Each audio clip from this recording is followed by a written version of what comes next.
dari Jebrang seberang jalan sana silakan masuk Pak. Isi daftar hadirnya, kemudian isi daftar hadir Pak. menempati kursi-kursi yang telah Isi daftar hadir Pak. disediakan. Karena pemateri kita Bapak Ustadz Soni Mangatasi, Dr. kita sudah berada di dalam gedung. Ada namanya juga Pak.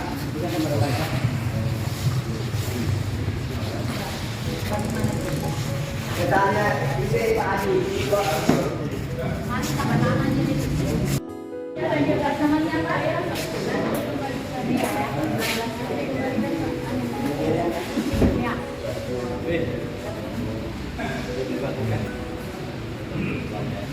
Gorat nah. Saya ambil. Iya. Ada Bu.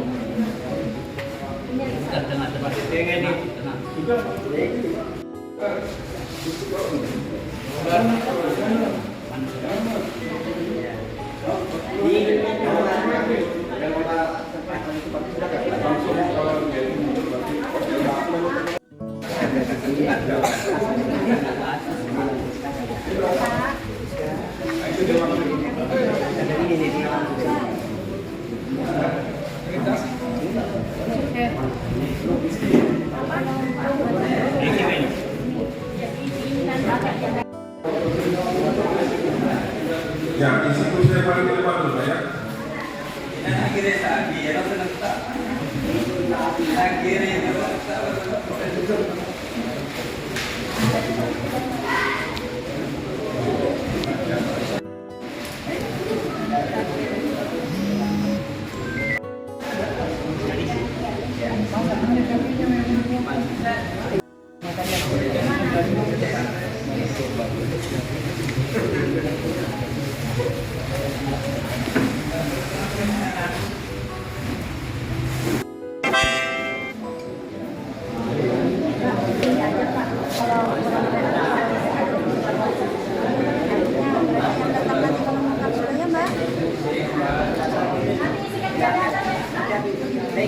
Berikan pengetahuan lama dan kita yang biasa menyembelih.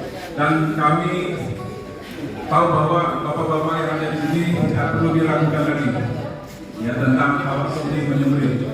Cuma dengan adanya pelatihan ini mungkin menambah pengakuan pemerintah. Ya. Kalau kita nikah itu kan sah nikahnya, tapi kalau tidak ada buku nikahnya bagi pemerintah kan belum diakui gitu. Begitu aja menurut saya ya. Nah, jadi sekali lagi bapak-bapak yang masih ada di belakang Pak, tolong isi dulu Pak. Segera kita mulai acara ini. Untuk foto dokumentasinya kurang bagus Pak, kalau kosong mungkin. Silakan Pak maju Pak, yang di belakang nanti isi. Selawat beri salam tak lupa kita haturkan kepada junjungan kita baginda Rasulullah Sallallahu Alaihi Wasallam. Baik, untuk menjimat waktu kita mulai saja acara.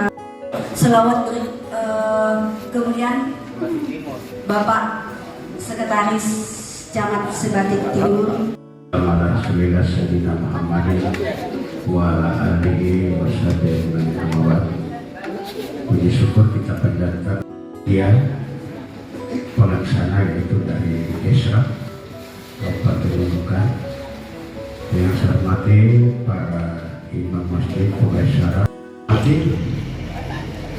Dalam waktu ini mungkin banyak kita pergunakan untuk tanya jawab. Ya, saya bawakan dulu materinya, kita dengarkan apa yang saya uraikan tadi sebentar.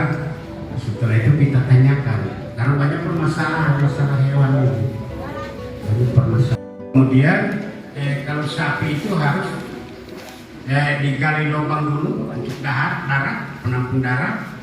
Kemudian lehernya tanduknya tancapkan ke tanah, kemudian lehernya di atas. Kemudian tempat penyembelihannya ya harus di tempat yang cepat putus, ya dekat-dekat ini tajam. Jadi parang itu harus siapkan memang. Jangan dipakai madar untuk parang pemotong, khusus parang pemotong. Ya disuruh dibuka dari PRK dari bar untuk memotong yang bisa makan kulit. Kenapa? Kalau tidak tajam binatang itu tersiksa. Itu syaratnya. jangan yang tumpul atau runcing. Lagi itu masalahnya orang atau jual barang dagingnya nggak ada yang mau beli. Nah, tapi kalau keyakinan kita lakukan bahwa ini penyembelihan terserah, jangan kau beli daging, jangan ragukan. Karena kululamin to'am, kululamin nabatan harami, benar ulah. Setiap daging yang tumbuh dari barang haram, neraka yang pantas baginya. Makanya kita hati-hati. Produk yang lebih banyak, mereka mengatakan karena promosinya hebat. Ini dijamin ulama, ada label ulama. Ya, dari tata cara, syarat-syarat menurut syar'i, teknik, bahkan larangan dan adab menyembelih. Dari paparan semua itu, saya yakin dan percaya kita banyak pertanyaan-pertanyaan ya Pak. Untuk itu kami buka sesi pertama ini seperti kemarin, 2 di sebelah kanan dan 2 di sebelah kiri. Kiri sama kanan ya, kalau menurut saya kanan. Baik, kami sudah melihat angkat tangan. Saya lihat di sebelah sini ada 3 ya. 3, di sebelah kanan saya ada 2. Baik, kami coba. Bismillahirrahmanirrahim. Assalamualaikum warahmatullahi wabarakatuh. Bisa tolong sebut nama ya Pak? Ya, sebelumnya saya perkenalkan diri, Imran Puja dari Masjid Darussalam Liang Punyo RT 5 Sebatik Barat. Imran Puja.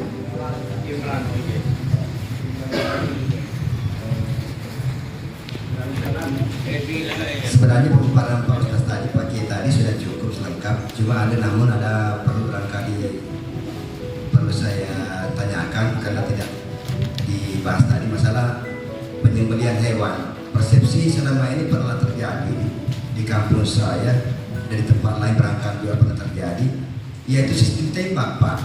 Kalau menurut saya sistem tembak belum pernah saya ketemukan, saya belajar Pak, maaf, belum pernah saya ketemukan dalilnya bahwa menembak itu boleh. Terima kasih saja Pak. Ya, nama saya Raja Wali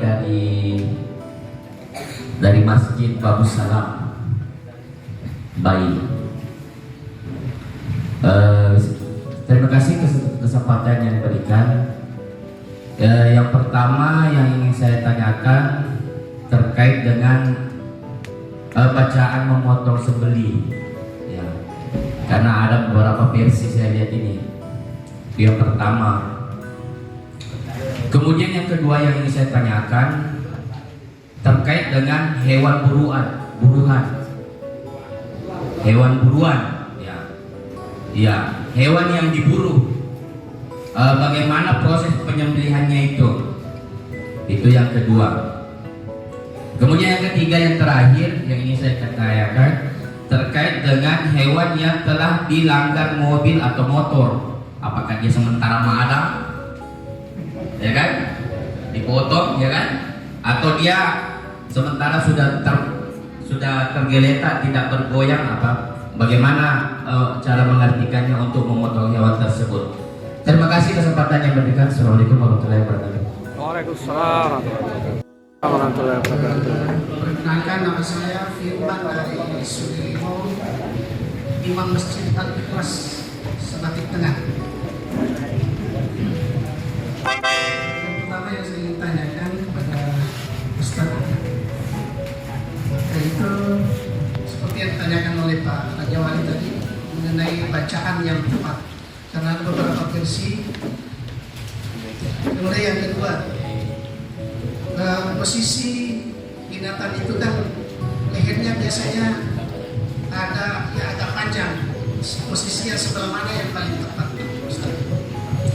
Apakah di pangkalnya atau di ujung-ujungnya yang paling bagus? Kemudian ada case yang pernah saya jumpai, itu ada orang yang menyembelih, tapi terkadang Sembelihan itu langsung lari. Kayaknya nggak tahu kemana, nggak tahu bagaimana sehingga ayamnya itu sampai terbang dikejar. Posisi bagaimana sehingga stres. Begitu juga pernah saya jumpai ada sapi yang dipotong, tapi lama sekali baru meninggal begitu. Apakah ada caranya yang tepat sehingga binatang itu cepat matinya? Ini itu aja pertanyaan dari saya. Assalamualaikum warahmatullahi wabarakatuh. Waalaikumsalam. Kemudian hewan yang diburu, ya hewan yang diburu itu maksudnya tadi pertanyaannya itu apa Pak? Buruan, tapi mungkin ada kaitannya apakah itu kalau buruan itu langsung ditembak? Tadi maksudnya seperti itu. Kemudian apa tadi pertanyaannya lagi? Hewan yang dilanggar.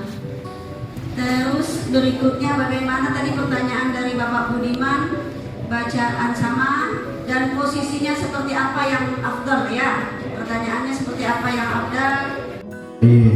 Semua bisa keluar semua penyakit-penyakit ini dan apa yang kita selama dilakukan kita bisa dapatkan penjelasan. Ya kalau mudah-mudahan dengan penjelasan ini bisa merasa puas. Pertama ya Pak Imran dari Darussalam yang 7, yaitu hewan yang ditembak. Nah, jadi kalau saya belajar di buku fikih itu, fikih Syafi'i itu boleh, biar tidak dipotong. Yang penting menembaknya Bismillah. Rasanya tembak Bismillahirrahmanirrahim. Mati, boleh dimakan. Tapi di sisi lain ada bagaimana Pak Ustaz kalau misalnya kita memburu hewan pakai anjing. Ada pendapat ulama lepaskan anjing dengan cara Bismillah. Itu katanya boleh dimakan walaupun mati. Nah, tapi sebagian ulama tidak bisa, terkecuali diburu oleh anjing, kita dapat hewannya belum mati harus kita potong. Jadi ada dua versi ya. Bisa juga walaupun tidak dipotong, penting anjingnya lepas dengan Bismillah, lantas rusanya sudah mati boleh dimakan. Tapi pendapat yang kedua, biarpun dilepas dengan Bismillah itu anjing, kalau misalnya didapat itu anjing rusanya masih hidup tetap dipotong. Kalau sudah mati menurut ulama satu tidak bisa dimakan. Jadi terserah dari kita saja yang mana. Tapi kalau saya yang kedua lah, saya cenderung pada yang kedua. Ya, kalau misalnya diburu oleh anjing, lantas dia masih hidup tetap kita potong. Cuma bekas gigitan anjing dibuang itu dagingnya, karena mulutnya anjing itu najis. Itu Pak ya, Pak Imran ya? Syaratnya jangan sampai diangkat itu pisau dari leher ayam. Bismillah. Jadi sampai berapa kali harus tetap tergesek di lehernya itu dan diangkat. Itu kalau menurut memakinya itu kalau diangkat itu tidak sah pemotongan. Kemudian bagaimana kalau ya ini pasti merembet ini. Bagaimana Ustaz, kita ini selalu sabun ayam. Biasa ayam sabun itu biasanya kan harus satu kali tabrak langsung mati. Ya harus kalau sudah mati bangkai kalau dimakan harus disembeli. Bagaimana Ustaz kalau pakai Bismillah lepas ya terpulang dari kau. Kalau kau anggap itu halal, ya terserah. Tapi kalau saya tidak mau, tetap bangkai itu. Karena itu kita sengaja menyabung ayam itu. Tapi mudah-mudahan Pak Imam tidak ada tukang sabung ayam.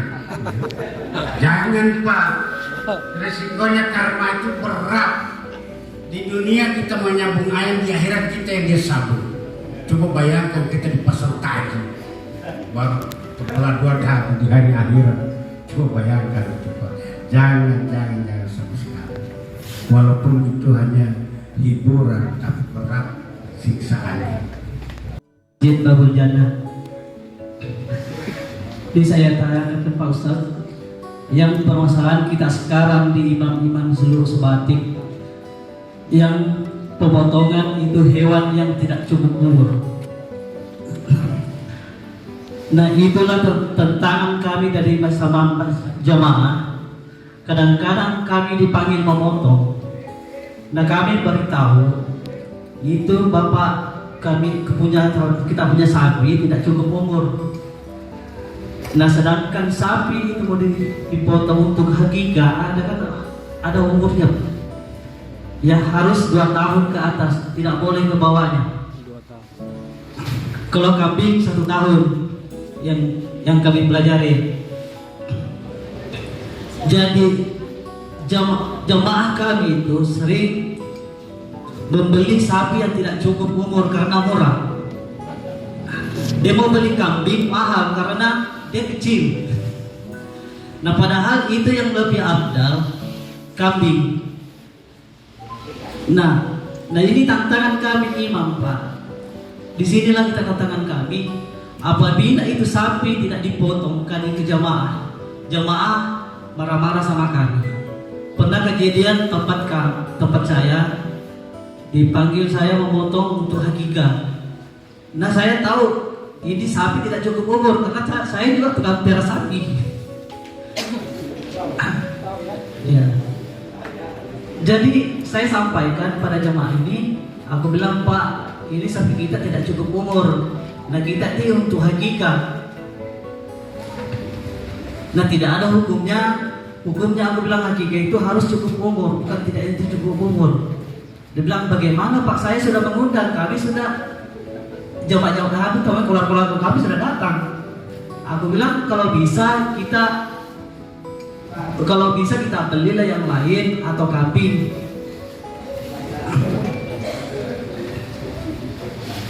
Mungkin itu saya belum bisa sampaikan Pak.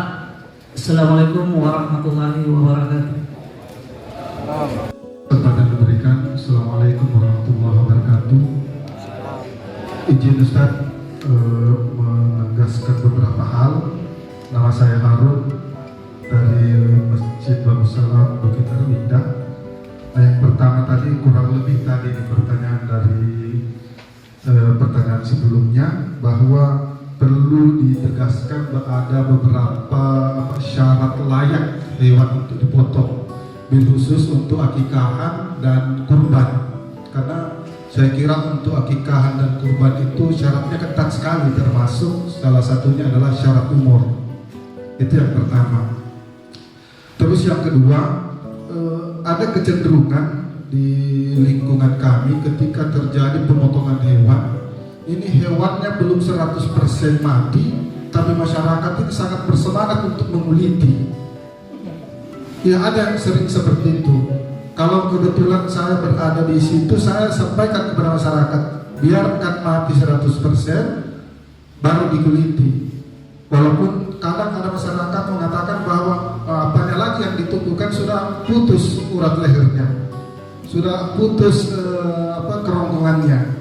Nah, maka mungkin di forum ini bisa disampaikan kepada seluruh kita di sini yang mungkin nanti di masyarakat kembali untuk melakukan pemotongan. Jadi setelah dipotong tidak langsung meninggalkan hewan potongannya itu. Sampaikan di masyarakat yang ingin menguliti bahwa biarkan hewan ini mati 100% baru dikuliti. Karena jangan sampai yang tadi nggak dipotong berubah hukumnya menjadi hewan bangkai. Kenapa? Karena dilanjutkan dengan dikuliti tapi hewannya belum mati. Demikian Ustaz penyampaian kami, mengharapkan penegasan jawaban dari Ustaz. Lebih dan kurangnya mohon dimaafkan. Wallahu musta'an. Assalamualaikum warahmatullahi wabarakatuh.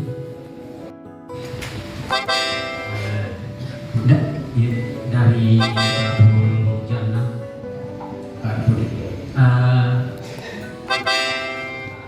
sudah tadi Arifudin.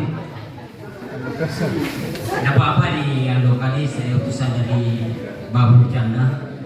Yang pertama yang saya tanyakan, biasa banyak kejadian kalau penyembelihan, pada dipikir itu sebenarnya hewan itu harus dilomboki, sudah diikatlah, ditilis lagi bal-bal dan segalanya itu. Ini kita cari solusinya, karena banyak juga yang saya lihat itu tanpa tidak goyang. Nah, ini barangkali solusinya supaya apa, tidak goyang itu kayak saja kita potong daripada di sistem begitu ya ininya.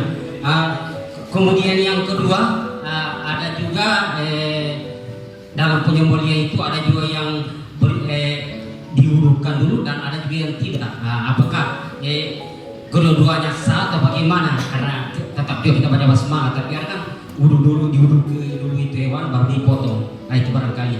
Terima kasih. Assalamualaikum warahmatullahi wabarakatuh. Puding ya, yang biasa nama Saifuddin itu adalah pedang ya, di hadis gitu ya. Orangnya pedas ya. Saifuddin dari Desa Lapri, Masjid Al-Amin ya. Sekarang pertanyaan saya simpel saja. Kan ini korban ini ada 2 lelaki dan betina itu. Kalau yang betina bagaimana cara korbannya? Yang jantan bagaimana? Ini yang saya harus penjelasannya ini.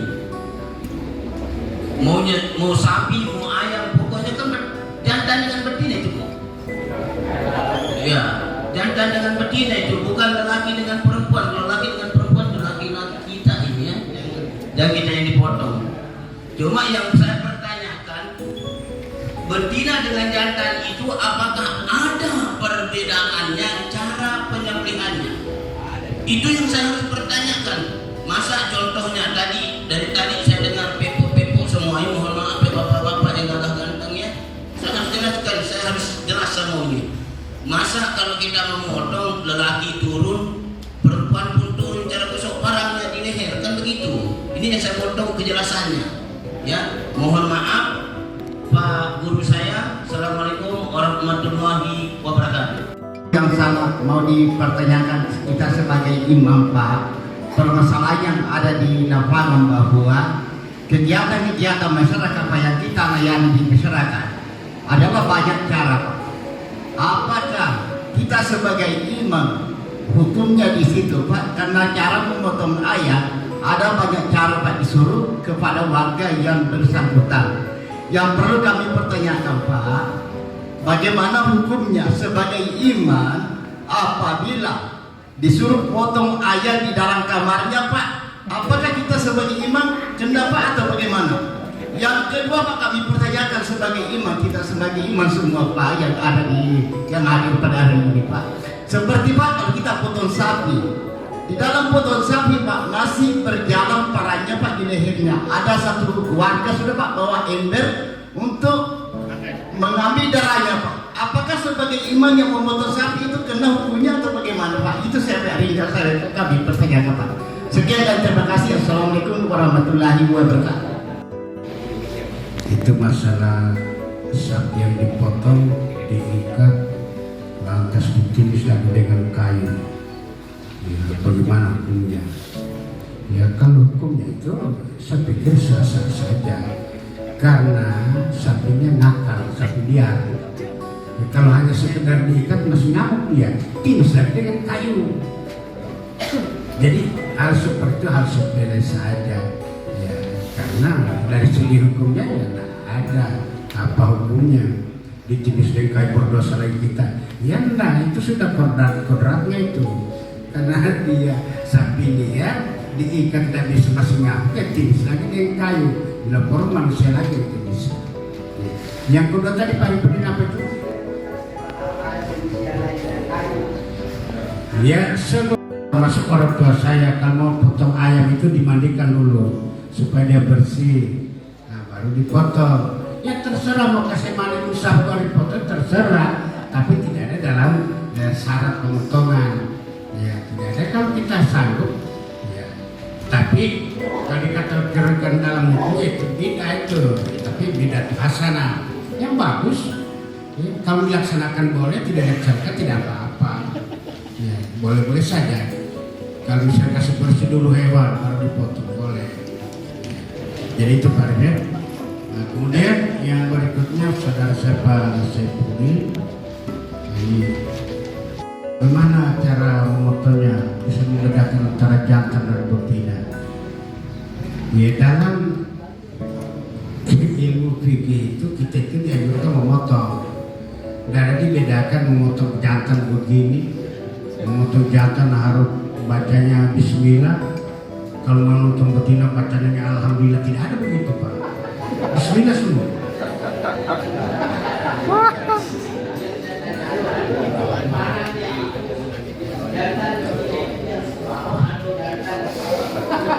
Nah itu terpulang dari kita, itu namanya ilmu orang tua. Ilmu orang tua itu yang ada kalau jantannya harus ke sana, betinanya tarik dari bawah ke atas. Itu tapi kalau salah pemotongan tidak ada begitu dan bedakan. Yang penting barangnya mati, hewannya. Jadi itu namanya ilmu tambahan Pak sebetulnya.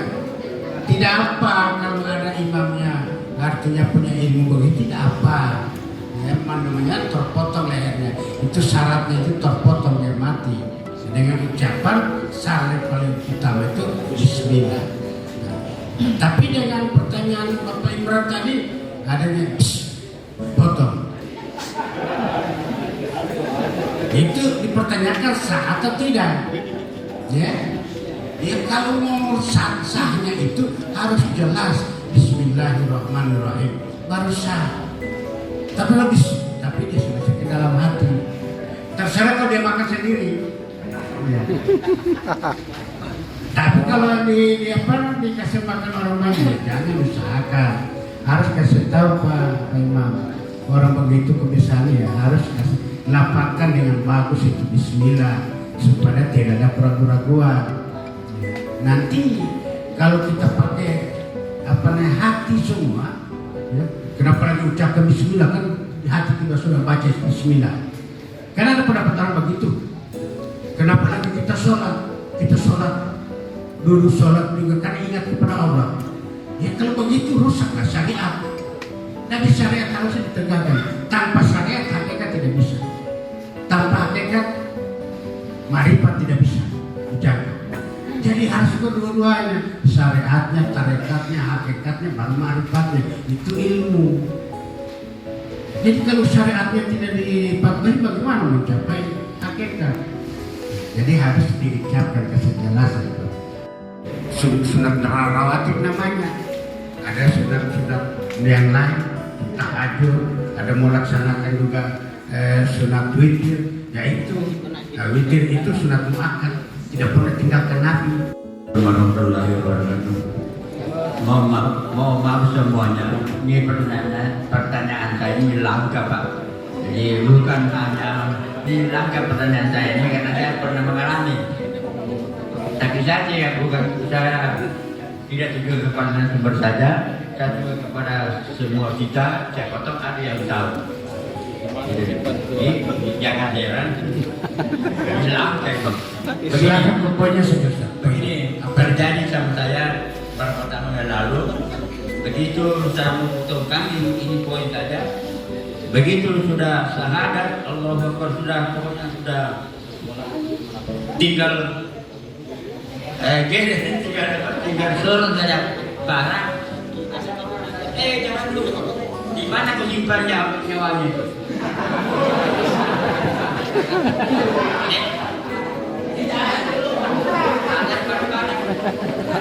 Begitu boleh.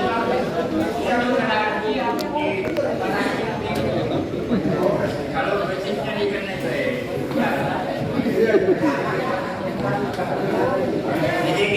jadi ya itu kan ya mohon siapa yang bisa jawab di sini mohon Pak. Dan itu langka benar sebenarnya sudah terjadi saya.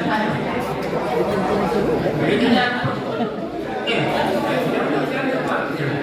Di mana menyimpan nyawanya? Jadi kalau dia tahu menyimpan nyawanya berarti dia tahu di sini yang ini. Sudah Pak ya? Oke, terima kasih. Jadi saya jawab dulu Pak Haji, karena pertanyaannya ini langka ya. Jadi di dalam syariat itu tidak ada ditanyakan di mana ditaruh nyawanya. Ya potong saja, nyawanya itu urusan Allah. Innalillahi wa inna ilaihi raji'un. Sesungguhnya kita datang dari Allah, satu waktu akan kembali kepada Allah. Semua makhluk begitu, termasuk ayam kita potong, termasuk sapi. Jadi niatnya itu kembalikan kepada Allah secara syariatnya. Nah, tapi yang ditanyakan Pak Ustaz tadi itu hakikatnya. Hakikatnya itu Allah itu ada pada diri kita.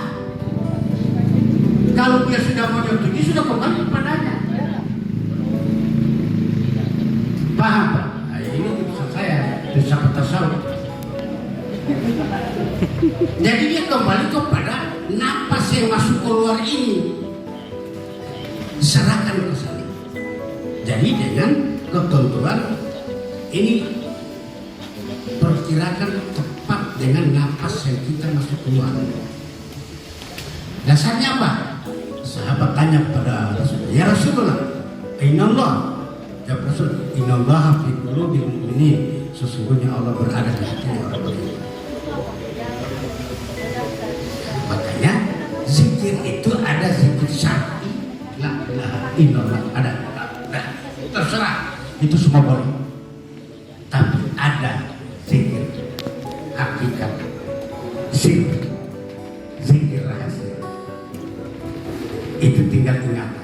Yang kembalikan ke situ lah napasnya itu hewan kita sembelih.